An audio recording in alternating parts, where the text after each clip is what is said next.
Hello and welcome back to Modern Romance. Today I'm going to be talking about the Will Smith fiasco at the Oscars and kind of all of the general global discussion that's going around that. So let's talk about it, like the deep underlying thing that everybody knows about, which is that Will Smith is an embarrassed cuck. His wife openly sleeps with other men.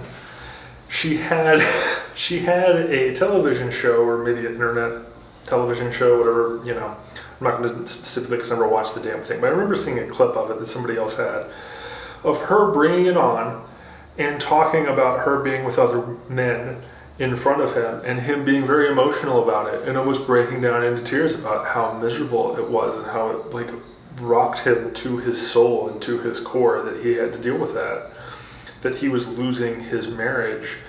So he put up with a bunch of rappers banging his wife. So you have the Chris Rock joke, which, nobody thinks that joke's offensive, to include Will Smith. And how do I know that Will Smith does not find that joke offensive? There's two reasons. One, as soon as the joke happened, Will Smith laughed. Two, Will Smith used to make that joke towards other people, and it's not exactly the exact same joke. Obviously, it's not word for word, verbatim. However, he was on the Arsenio Hall show making fun of somebody who had a bald head. So, him making fun of a balding male was totally fine. He's kind of laughed it off, and he even says on the show, just joking, man, all in good fun, all in good spirit, just kind of like how Chris Rock did. And you can see in the video that the joke is said, Will Smith laughs, wife, Jada Pinkett, not laughing. She gives him a look and he's like, oh, this is what I'm supposed to do. Because he's so belittled and so taken aback as everything that's supposed to be a man, he isn't. He doesn't have any of those things that you're supposed to have that make you feel comforted and secured in your manhood and in your relationship with your wife. So at that point, he's going to do what she says because he's got to take any semblance of that manhood back, and violence is part of that.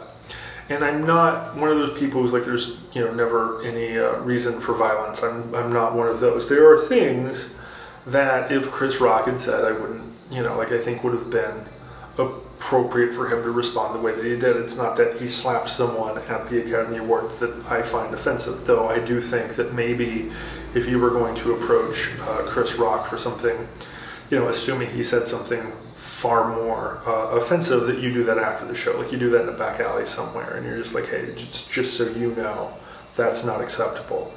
But that was to humiliate him because he was humiliated, because the whole world knows. Of the billions of people in the world, billions of people know that other dudes are banging his wife. And, that's just a reality. And, if I was Chris Rock, and, here's the thing, Chris Rock hasn't been Chris Rock in a minute. The guy who did the OJ skit and, the thing,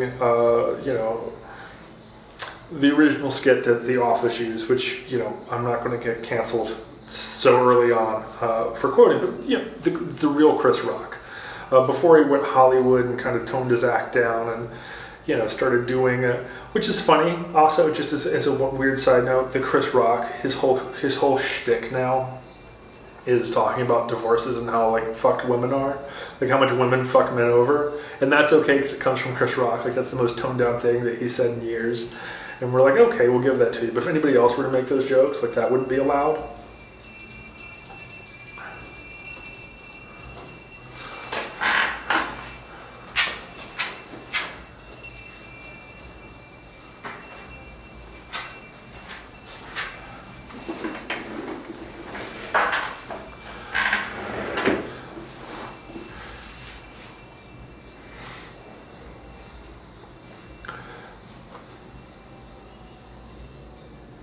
But anyways, if Chris Rock still had his balls, it was 90s Chris Rock, I just can't imagine the hair loss from bukkake jokes that would have come.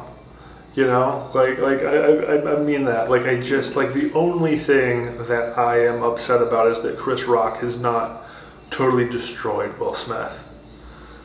Like boomerang Chris Rock. Oh yeah, like it would have been on. It would have been on, and like, but like he has a good enough life, and also enough diminished. Because like, here's the thing, like, like Chris Rock in the '80s was good, but like Chris Rock in the '90s was better because like, he didn't eat like he did okay in the '80s, but like he needed to bump it up enough to be rich because he was still hungry, and then like by the 2000s, like he wasn't Chris Rock anymore, really, because he was very successful, and now it's like he doesn't want, like he probably got paid a ton of money to do the Oscars, and he knows that if he says anything, he won't do the Oscars again, and that's like $1 million he's turning down or so. So like, he's like, yeah, I don't want to like, rock the boat too much so that I don't, get these really easy high-paying gigs, because he's at a status where like it's not about his talent and his output, it's that he's Chris Rock. He's the guy who used to be, like, I find that to be funny. Like when you're up and coming, you can make, like some of the Chris Rock specials that he made, but like the talent goes down and becomes like more bland and milquetoast, and he's more and more accepted and more well paid. Like I don't know. I think it's just a funny thing to think about. But like Will Smith, like here's the thing. Like '90s Will Smith, I used to love that dude. But and like some of the inspirational quotes that he gives growing up with his dad in Philadelphia are awesome. And like I actually used to have a montage of like motivational quotes, and like some of the stuff was his, and about building, you put one brick in correctly, the Kaizen approach kind of thing. Great stuff. Men in Black, Independence Day, like that's my youth. So I don't like hate the guy by any means, but it's like, you see your wife blow bang enough dudes, and like he's in Scientology now, so it's like thetas and like, like, I mean, you basically are devoting all of your money and all of your life to like a dead dude's bet that he could start a religion, like there's nothing of value in that man's life. And, he wants to tell you it's about his children, but like, how much did that almost tank his career? Like, he is just looking for value and motivation and something of worth in his life, and there's nothing. And you could see it, and that's what the Will Smith thing was. It was just a man who literally lost his manhood one hot wife gangbang at a time. So yeah, come at it, Will.